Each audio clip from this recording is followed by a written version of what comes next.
Okay, now in this lesson we are actually going to start using Adobe XD. So let's click on Adobe XD, and the first thing you are going to see is that this is the first screen. Okay, so on the right side you can see we have open. You can open a file, or these are the recent files I have just opened in my Adobe XD.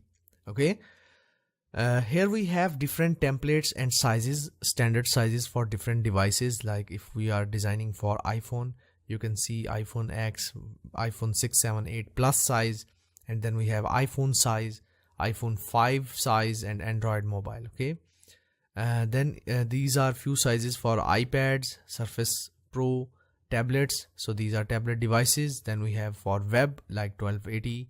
Okay, so this is for web. We have three sizes. You can select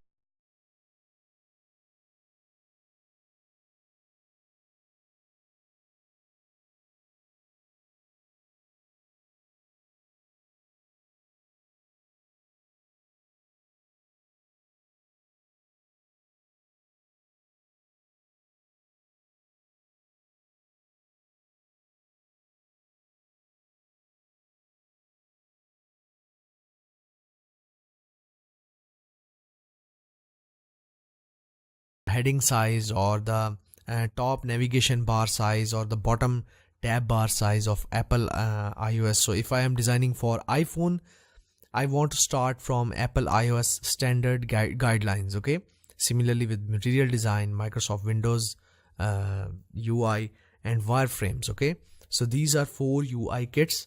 I'm going to show you one of them right now. So this is from Apple. Let me just extract it and open it in Adobe XD. So I am going to use this one. Okay, so this is for iPhone X and this is for simple iPhone. So I'm going to open up the simple one, and you can see there are many details. So I'm going to zoom in. Okay, so this is 100% zoom, and you can see here we have all the title bars and different action bars. Okay, so you can just drag any of this. Okay, so this whole area, and just paste it on your design and start using this design. Okay, so these are standard sizes, these are standard everything. You can see over here we have the actions. Okay, so pop-up overlay actions, you can use them. I have used it in my app, if you remember it.